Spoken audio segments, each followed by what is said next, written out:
तन्वी जी जो कि पंजाब से हैं, और क्या भयंकर इनके नंबर है, आप लोगों को बताऊंगा तो आप लोगों का दिमाग जो है एकदम घूम जाएगा। ठीक है, तो तन्वी जी, यस सर। जय श्री श्याम बेटा, क्या हाल चाल? बढ़िया। अच्छा, तो कैसा लग रहा है आपको, सबसे पहले ये बताएं। अच्छा लग रहा है सर, सेटिस्फाइड हूँ। सेटिस्फाइड? आप तो, आपका मैं मार्क्स देख रहा हूँ, 307 नंबर है ग्रुप वन में। मैं बता दूं तन्वी जी का, तन्वी जी ने सिर्फ ग्रुप वन दिया। अब उनको शायद लग भी रहा होगा कि मैंने सिर्फ ग्रुप वन क्यों दिया, लग रहा है वैसे। Yes sir. 307 मार्क्स हैं, 307। मतलब क्या बोलूं, मतलब ये तो वो हाल है इनका कि कितने नंबर और 93 नंबर और आ जाते तो इनका तो ग्रुप टू कैसे ही क्लियर हो जाता फ्री फंड में। 81 इनके अकाउंट्स में आए हैं, 63 लॉ में आए हैं, और सुन लो वो सारे जो कह रहे थे कॉस्टिंग का पेपर मुश्किल आया है, 87 मार्क्स आए हैं, 87 मार्क्स। और 76 मार्क्स जो है इनके टैक्सेशन के अंदर आए हैं। सबसे पहले जब आपने पढ़ना शुरू किया था, तो डे वन से माइंडसेट ले लिया था एक ही ग्रुप देना है, या उस समय बोथ ग्रुप का माइंडसेट था? सर एक्चुअली मेरा माइंड सेट तो था कि मैं 2 ग्रुप ही दूँगी। तो जैसे ज मैंने सिलेबस को गो थ्रू किया कि हाँ, मतलब मेरे को सबसे डिफ़िकल्ट ईआईएस लगी थी और मैंने ऑडिट थोड़ी-सी स्टार्ट की थी। तो मुझे लगा मेरे से थ्योरी सब्जेक्ट बिल्कुल नहीं हो रहे हैं। तो मम्मा ने कहा पहले तो ग्रुप 1 पे फ़ोकस कर ले। तो हम्म। ग्रुप 1 मैंने खत्म किया, उसमें मेरे को टैक्स तंग कर रही थी बहुत ज़्यादा।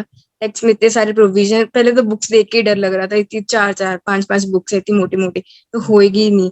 तो पहले था कि हाँ, ग्रुप 2 भी दूँगी साथ में, वो सेकंड ऑप्शन थी कि अगर पहले ग्रुप 1 अच्छे से करूँगी और अगर टाइम बचा तो ग्रुप 2 करूँगी।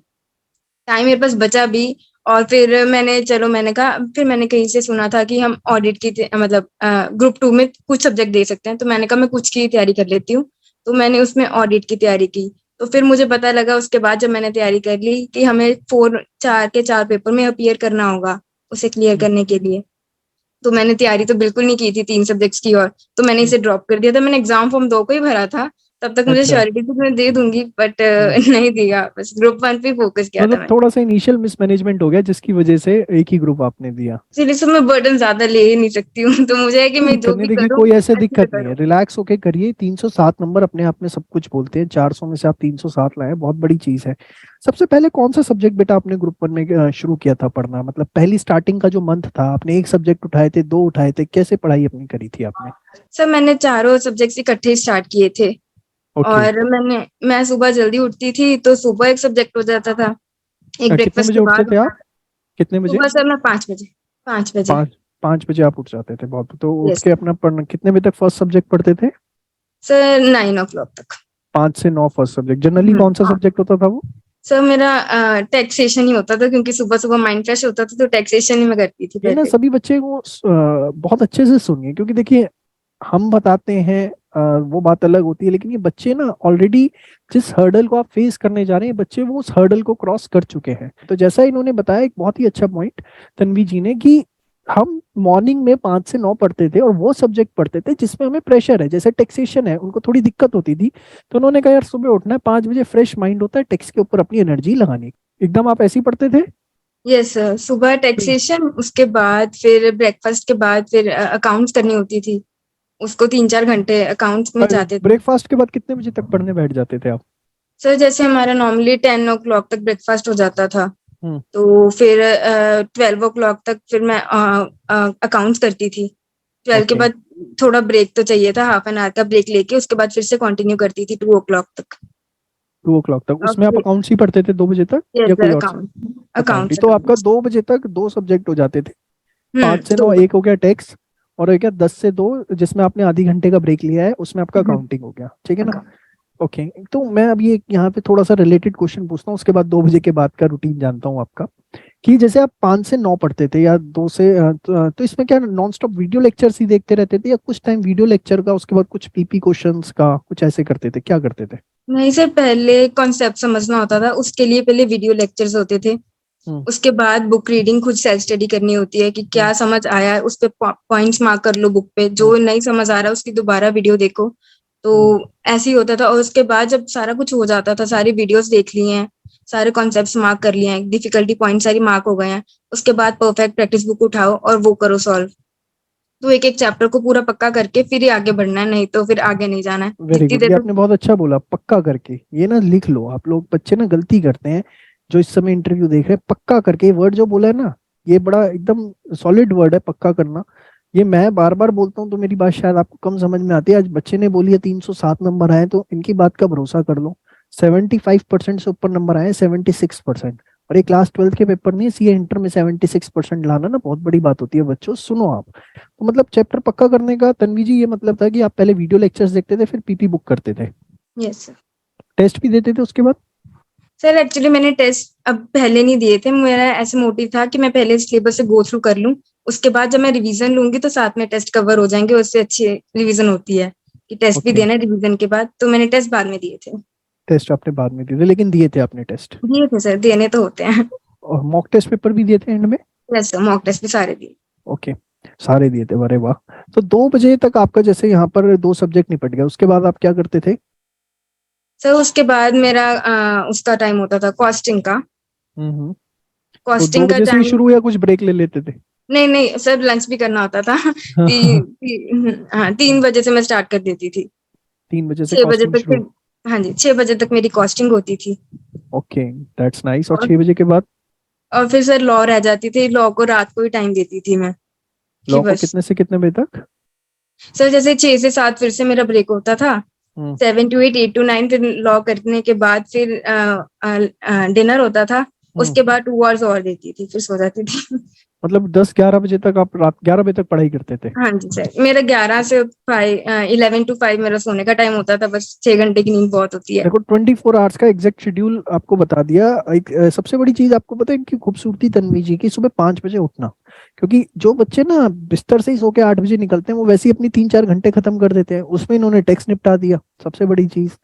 उसके बाद पूरा दिन जो है देखो कितना सिस्टमैटिकली यूटिलाइज किया। उसमें ब्रेकफास्ट का भी टाइम है, अपने पर्सनल रेस्ट का भी टाइम है, उसके अंदर जो है अपना लंच का भी टाइम है, डिनर का भी टाइम है, सारा है। और एक दिन में चारों सब्जेक्ट्स पढ़ के देखो, ये तरीका होता है जिससे बच्चे के किसी के भी नंबर आते हैं। जब आप किसी भी चीज को समय देंगे, तभी आप उससे कुछ आउटपुट एक्सपेक्ट कर सकते हैं। आप सिर्फ दिमाग में ख्याली पुलाव बनाएंगे तो दिक्कत होगी। बहुत ही अच्छा। मैं तन्वी जी के लिए मैं एक और बात बता दूं, आपने सीए फाउंडेशन भी ग्रूमिंग एजुकेशन एकेडमी से की थी। Yes sir. कितने मार्क्स आए थे आपके? सर मेरे 338। 338, अरे वाह। 338 आपके आए थे फाउंडेशन में, 338, 307 आपके जो है इंटर के ग्रुप 1 के अंदर आए हैं। ग्रुप 2 आप नवंबर में दे रहे हैं, यस सर। वहां पे भी आपके 325 प्लस आएंगे, लिख लो, बस ऐसे ही पढ़ना। अच्छा, मैं आपसे एक क्वेश्चन पूछना चाहता हूँ। लाइक आपकी क्या स्ट्रैटेजी थी एग्जाम से एक दिन पहले जो पढ़ना होता है हमको, एक दिन पहले जो, तो उसके लिए आप अपने आप को कुछ आपने पहले से तैयारी कर रखी थी कि मैं पहले आऊँ, मैं ये पढ़ना होगा उस दिन, मुझको ये चीजें देखनी होंगी, ये चीजें नहीं देखनी होंगी, कुछ आपने ऐसा अपना तैयार किया था? सर जैसे हमने अभी सारा सिलेबस खत्म कर लिया है, टेस्ट दे लिए हैं, उसके बाद हमारे पास जो भी टाइम बचा है सब रिवीजन का होता है। तो मैंने हम्म स्ट्रेटेजी ऐसे बनाई थी कि एक दिन में रिवाइज करना इम्पॉसिबल होता है, इतनी सारी बुक्स होती हैं, एक दिन में कुछ भी रिवाइज नहीं होता है एग्जाम हम्म टाइम पे। तो मैंने स्ट्रेटेजी बनाई कि मैं 5 5 डेज में हर एक सब्जेक्ट को कवर करना सीखूं। पहले पहले मैंने 5 डेज का रखा, फिर मैंने 3 का रखा, 2 का, और उसके बाद मैं 1 के लिए रेडी हो गई थी। सारे हम्म। पॉइंट जो डिफिकल्ट थे वो मैंने एक नोटबुक में लिखे कि मतलब कौन से मैं गो थ्रू करके जाऊं पेपर में जो मुझे डिफिकल्टी दे रहे हैं। तो ऐसी रिवीजन होती है, जो अपने खुद के नोट्स बनाए हैं वो पढ़ के जाओ, और आपने जो नोट्स थे बस वो। ये सुन लो सभी बच्चे, पहले 5 दिन, फिर 4 पे आए, फिर 3 पे आए, फिर 1 पे आए, कितना सिस्टम है, मतलब आप समझो। बच्चे सभी बच्चे इस चीज को समझे कि ये। अच्छा, आपने एग्जाम से कितने समय पहले अपना कोर्स कंप्लीट कर लिया था? सर मैंने तो जैसे अभी ग्रुप 1 की ही तैयारी अच्छे से की थी, साथ में मैंने ऑडिट की थी, तो मेरे पास नियर अबाउट 1.5 मंथ था। 1.5 मंथ आपके पास था। हम्म। ओके। वहां पे जब आपको क्वेश्चंस आपने देखे, जो एग्जाम में आए आपने देखे, तो वो जो हमने आपको मटेरियल दिया था, टेस्ट पेपर दिया था, वीडियो लेक्चर्स दिए थे, आपको उससे कुछ लगा कि भाई मोस्टली वहीं से ही थे क्वेश्चंस। वहीं से मोस्टली थे कुछ? वहीं, यस सर। ऐसे लग रहा था कि मतलब किया हुआ है क्वेश्चन, बस थोड़े मोल्डेड है, थोड़ा और ब्रेन लग रहा था, बट किया हाँ, हुआ था। ऐसे नहीं था कि बिल्कुल new question out of context आ रहा है, ऐसे नहीं था। मतलब किया आपको एकदम कंफर्ट जोन था जब आप पेपर अटेम्प्ट कर रहे थे? बस अकाउंट्स को छोड़ के। अकाउंट्स में मेरा पेपर रह गया था, टाइम मैनेजमेंट नहीं हुआ था अरे, वहां पे। 81 का आ गए तब भी टाइम मैनेजमेंट नहीं हुआ, तब ये कितने नहीं नंबर सर, का आप करके आए मुझे थे? नहीं पता सर कैसे आ गए, मेरे को तो लग रहा है 10 नंबर का मैं छोड़ के आई थी, बाकी आ गए जो आना था। तो फिर आपके एक्चुअली देखिए अकाउंट्स के पेपर में क्या होता है, नेसेसरी कोई डिडक्शन तो होता नहीं है, तो जो भी आपने किया वो एकदम ठीक किया, शायद वर्किंग नोट्स वगैरह आपने प्रॉपर बनाए हों। हो सकता है सर, बट मेरा पेपर थोड़ा सा रह गया था और आके आने के बाद मैं रोई भी कि मेरा पेपर रह गया, मैं तो पास नहीं होने वाली हूँ बट हो गई मैं। अरे वाह, ये ऐसा था पंजाब में कहाँ रहते हैं आप? सर, बठिंडा। बठिंडा। अरे वाह। क्या आपको भी कुछ फोबिया था कि ऑफलाइन बेटर हो सकता था, या आप मतलब डे वन से ही माइंड सेट था ऑनलाइन ही लेना है? सर मेरे को तो डे वन से ही था कि मेरे को तो ऑनलाइन ही जाना है। इवन कि जब हमारा कोरोना पीरियड आया था तब भी हम्म। सारी क्लासेस ऑनलाइन हो गई थी, मैं तो बड़ी खुश थी, मैंने कहा स्कूल जाना नहीं है, टाइम वेस्ट बिल्कुल नहीं है, घर पे बैठ के आराम से पढ़ो, जब मर्जी पढ़ो। और सर ऑनलाइन का सबसे बड़ा फायदा तो मुझे ये लगा कि जब मर्जी पढ़ लो, मतलब ऐसे नहीं है कि टाइम फिक्स होता है कि हम्म। इतने बजे आने जाने में इतना टाइम वेस्ट हो जाता है। मुझे तो ऑनलाइन सबसे बेटर लगता है, इसीलिए तो मैंने आपसे लिया है। Hmm. Thank you so much. तो ग्रुप टू की पूरी जान लगा करके आप पढ़ाई करिए, और वहां पर भी आपका जो है 325 का स्कोर आएगा। और टेस्ट जो है अभी से ही देना शुरू कर दीजिए, मॉक टेस्ट वगैरह सही से। और thank you so much Tanvi ji, आपने थैंक अपना हमें यू। समय दिया और अपने कीमती शब्द हमारे साथ जो है शेयर किए, जिससे जो है बच्चों को बहुत ज्यादा मदद मिलेगी। Thank you so thank you. Much.